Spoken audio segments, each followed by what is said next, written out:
বন্ধুরা, আগামী শুক্রবার রাস পূর্ণিমার মহাযোগে কাউকে কিছু না বলে গোপনে বাড়ির এই বিশেষ স্থানে রেখে দিন এই 3টি ফুল। আমি আপনাদেরকে কথা দিচ্ছি, অর্থ আসবে ঝড়ের বেগে। তাই বন্ধুরা, পবিত্র কার্তিক মাসে রাস পূর্ণিমার মহাযোগে অতি অবশ্যই ঘরের এই স্থানে রাখুন এই 3টি ফুল। তাহলে দেখবেন অর্থ যেখান থেকেই হোক আপনাদের হাতে আসবে। এক কথায় বলতে গেলে এই উপায় বা ক্রিয়াটি করলে ভিখারি থেকে আপনি রাজাও হয়ে যেতে পারেন। তবে বন্ধুরা, ভিডিওটি শুরু করার পূর্বে আমি আপনাদের প্রত্যেকের কাছে অনুরোধ করব, আজকের এই ভিডিওটি দেখে আপনারা যদি 1% উপকৃত ও সমৃদ্ধ হন তাহলে অতি অবশ্যই ভিডিওটিতে একটি লাইক করবেন, কমেন্টে মনে ভক্তি রেখে জয় মা লক্ষ্মীর জয় লিখে জানাবেন এবং যতটা পারবেন ভিডিওটি বন্ধু বান্ধব আত্মীয় পরিজনদের সাথে শেয়ার অবশ্যই করবেন। কারণ মনে রাখবেন, আপনাদের একটি শেয়ার অন্য মানুষের জীবনকে পরিবর্তন করে দিতে পারে। যাই হোক বন্ধুরা, এই ভিডিওটির মূল পর্বে প্রবেশ করার আগে সংক্ষেপে আপনাদেরকে জানিয়ে রাখবো, দেখুন বন্ধুরা, আমাদের চারপাশে অনেক প্রকার ফুল থাকে, যে ফুল বিভিন্ন দেবদেবী পুজো আরাধনার জন্য উৎসর্গিত থাকে এবং এই সকল ফুলগুলির মধ্যে অপরাজিতা ফুলের মহিমা এবং গুণাগুণ অত্যন্ত বেশি। কারণ এই অপরাজিতা ফুলকে শাস্ত্র মতে শিব শক্তির প্রতীক বলে মনে করা হয় এবং এই ফুলটি মা দুর্গার অত্যন্ত পছন্দের। তাই মা দুর্গার অপর নামই কিন্তু অপরাজিতা। এছাড়াও শিব পুজোয় দেখবেন অপরাজিতা ফুলের ব্যবহার করা হয়, কারণ দেবেশ্বর মহাদেব পর্যন্ত এই ফুল অত্যন্ত পছন্দ করেন। এছাড়াও প্রভু রামচন্দ্র রাবণকে পরাজয় করার জন্য একটি বিশেষ যজ্ঞের এই অপরাজিতা ফুলকে দেবী হিসাবে পুজো করেছিলেন এবং এই ফুলটি মা দুর্গার উদ্দেশ্যে নিবেদন করেছিলেন। তাহলে বন্ধুরা, আপনারা নিশ্চয়ই বুঝতেই পারছেন যে এই অপরাজিতা গাছের মূল বা শিকড় কিংবা ফুল কতটা পবিত্র এবং অলৌকিক অন্যান্য যাবতীয় ফুলের তুলনায় এর মহিমা কতটা বেশি। সুতরাং আপনারা যদি বিশেষ বিশেষ কয়েকটি মহাযোগে এই অপরাজিতা ফুলের ব্যবহার নিজের জীবনে সঠিকভাবে নিয়মবিধি মেনে করতে পারেন, তাহলেই কিছুদিনের মধ্যেই আপনার জীবনে ছবিটাই পাল্টে যাবে। হ্যাঁ বন্ধুরা, আপনারা নিজেরাই অনুভূতি করবেন যে আপনারা কোন জায়গায় ছিলেন এবং কয়েকটা দিনের মধ্যেই আপনারা কোন জায়গায় গিয়ে পৌঁছে গেছেন।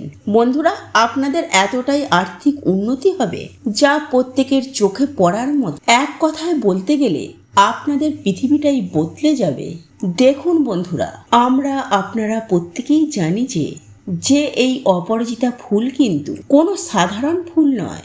এই ফুল দিয়ে বিভিন্ন সাধকেরা বিশেষ বিশেষ যোগে বিভিন্ন রকমের টোটকা উপায় করে ও তন্ত্রক্রিয়া বিভিন্ন প্রকার টোটকা উপায় তন্ত্রক্রিয়া করে থাকেন সিদ্ধি লাভের আশায়। আর শাস্ত্রমতে এমনটাই মনে করা হয়।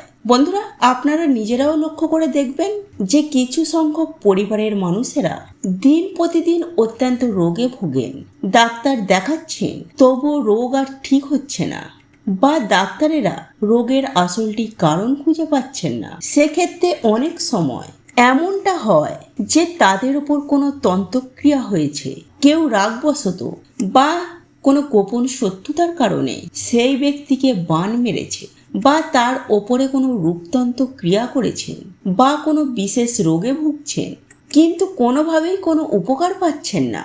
তাদেরকে এই রাস পূর্ণিমার মহাযোগে ছোট্ট একটি কাজ করতে হবে এবং সেই কাজটি হলো আগামী রাস পূর্ণিমার মহাযোগে স্নান করে শুদ্ধাচার হয়ে একটি নীল অপরাজিতা গাছ নিজের গৃহে লাগাতে হবে এবং প্রতিদিন নিত্য পুজো আরাধনা করার পর তামা বা পিতলের পাত্রে জল নিয়ে ওং অপরাজিতায় নমঃ এই মন্ত্রটি উচ্চারণ করে অপরাজিতা গাছের গোড়ায় জল দিয়ে দেবেন এবং সন্ধ্যার সময় গাছটিকে নিত্য ধূপ প্রদীপ দেখাবেন।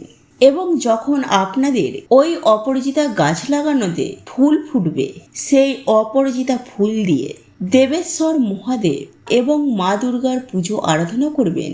এর ফলে বাস্তুদোষ যেমন দূর হবে, ঠিক তেমনই যাবতীয় নেগেটিভ এনার্জি একেবারে ধ্বংস হয়ে যাবে আপনার পরিবার থেকে।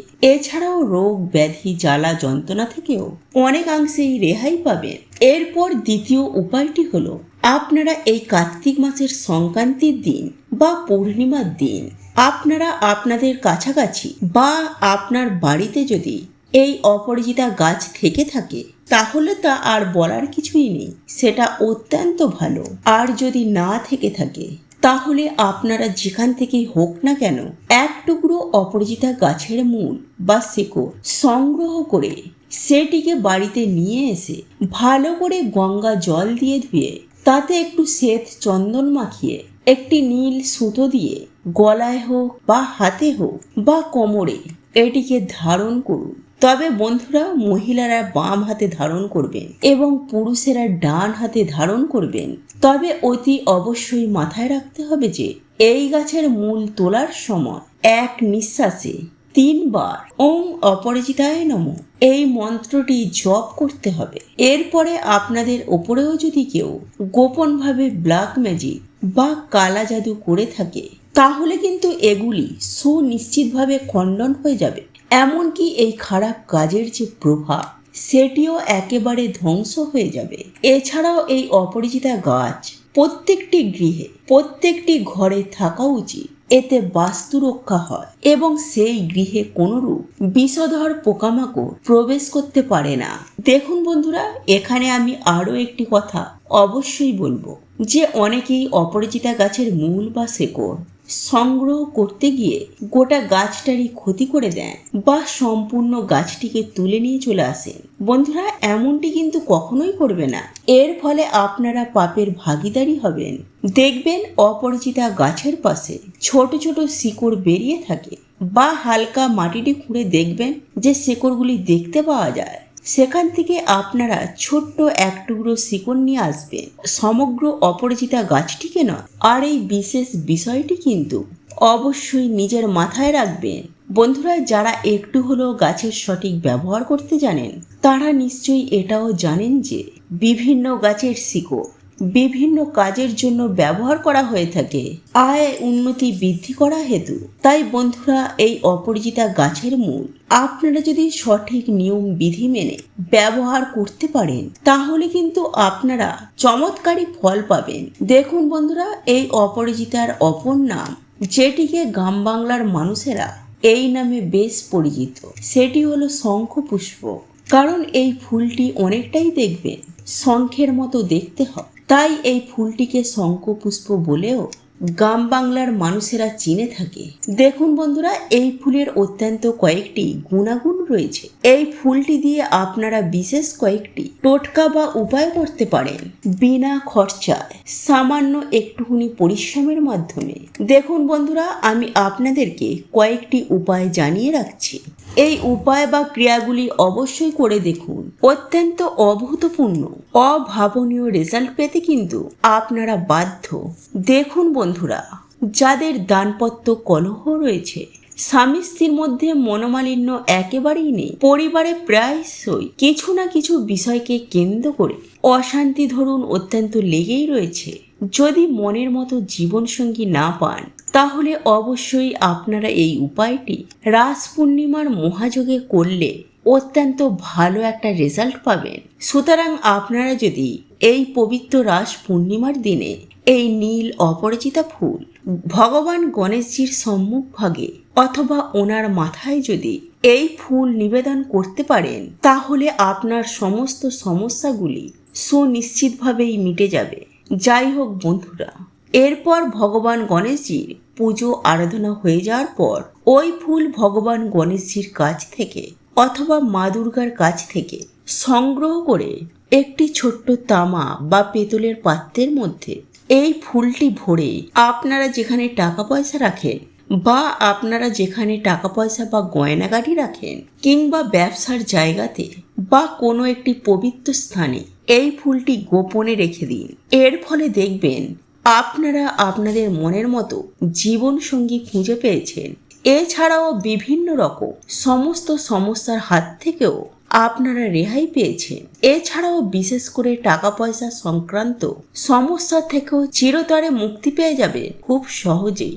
তবে আমি আপনাদেরকে একটি কথা অবশ্যই বলবো, আপনারা যে এই উপায় বা ক্রিয়াগুলি করবেন এই সম্বন্ধে কখনোই কিন্তু কাউকে কিছু বলবেন না, নতুবা এই টোটকা করার কোনোই মানে হয় না।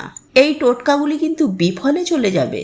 বন্ধুরা, এরপর তৃতীয় যে উপায়টির কথা বলবো তা হলো, বন্ধুরা, যেহেতু এই অপরিচিতা ফুল বা অপরিচিতা গাছ শিব ও শক্তির আধার, সেহেতু প্রতিদিন যদি আপনারা নিত্য শিব পুজোয় শিবলিঙ্গের ওপর 3টি করে নীল অপরিচিতা ফুল দিতে পারেন, তাহলে খুব সহজভাবেই আপনাদের জীবন থেকে বিভিন্ন রকমের সমস্যা, গ্রহদোষ দূর হবে, খণ্ডন হবে।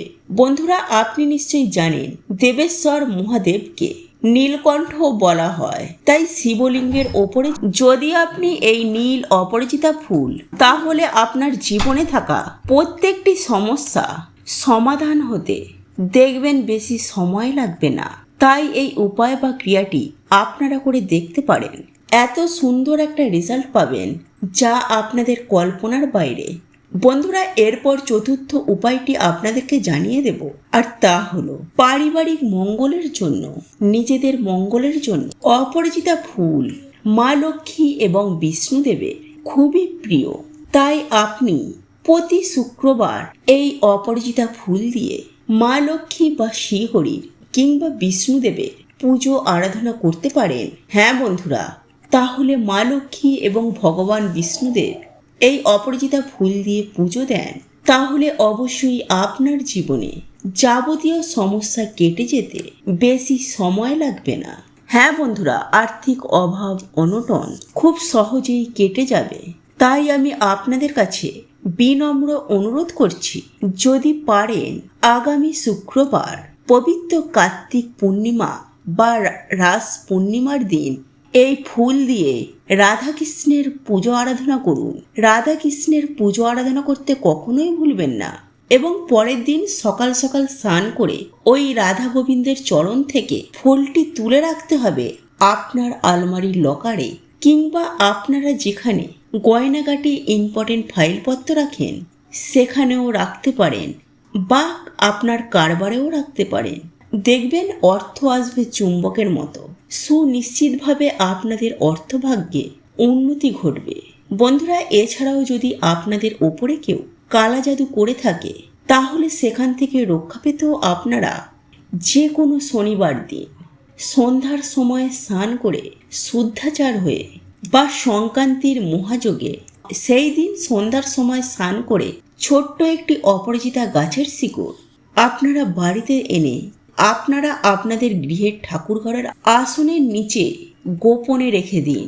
দেখবেন এর ফলে আপনার গৃহে অন্দরে পজিটিভ এনার্জি অত্যন্ত পরিমাণে বৃদ্ধি পাবে, এবং কালা জাদু বলুন বা খারাপ প্রভাব আপনার শরীরকে কোনোভাবে ক্ষতিগ্রস্ত করতে পারবে না। হ্যাঁ বন্ধুরা, আপনার গৃহকে, আপনার বাস্তুকে কেউ কখনো ক্ষতি করতে পারবে না। বন্ধুরা, এই যে 5টি বিষয় বা অলৌকিক গুণাগুণ কিংবা টোটকা সম্বন্ধে আপনাদেরকে জানিয়ে দিলাম, এই অপরাজিতা ফুলের উপায়গুলি আপনারা যে কোনো একটি একবার করে দেখুন। রাস পূর্ণিমার দিন আমি আপনাদেরকে 100% গ্যারেন্টি দিয়ে কথা দিচ্ছি যে আপনারা জীবনে কিন্তু খুব সুন্দর একটা রেজাল্ট পাবেন, কারণ এই উপায় বা ক্রিয়াগুলি অনেকেই করেছেন এবং তারা সুফল পেয়েছে। এই উপায় বা ক্রিয়াগুলি পরীক্ষিত এবং প্রমাণিত। তাই আপনারা যদি সারা জীবন রোগমুক্ত হয়ে টাকার গদিতে বসে থাকতে চান, তাহলে এই উপায় বা ক্রিয়া অবশ্যই রাস পূর্ণিমার দিন করুন। বন্ধুরা, আজকের এই ভিডিওটি যদি আপনাদের পছন্দ হয়ে থাকে, তাহলে ভিডিওটি লাইক করুন, কমেন্ট করুন এবং বন্ধুদের সাথে শেয়ার অবশ্যই করুন। মনে রাখবেন, আপনার একটি শেয়ার অনেক মানুষকে উপকৃত করতে পারে। আপনি যদি সনাতনী পম্পা ইউটিউব চ্যানেলে এখনো পর্যন্ত নতুন হয়ে থাকেন, তাহলে চ্যানেলটি অবশ্যই সাবস্ক্রাইব করবেন এবং পাশে থাকা নোটিফিকেশন বেল আইকনটি ক্লিক করবেন। এইরূপ নিত্য নতুন ভিডিও সবার আগে দেখার জন্য ঈশ্বর আপনার মঙ্গল করুন। আপনি সুস্থ থাকুন, ভালো থাকুন।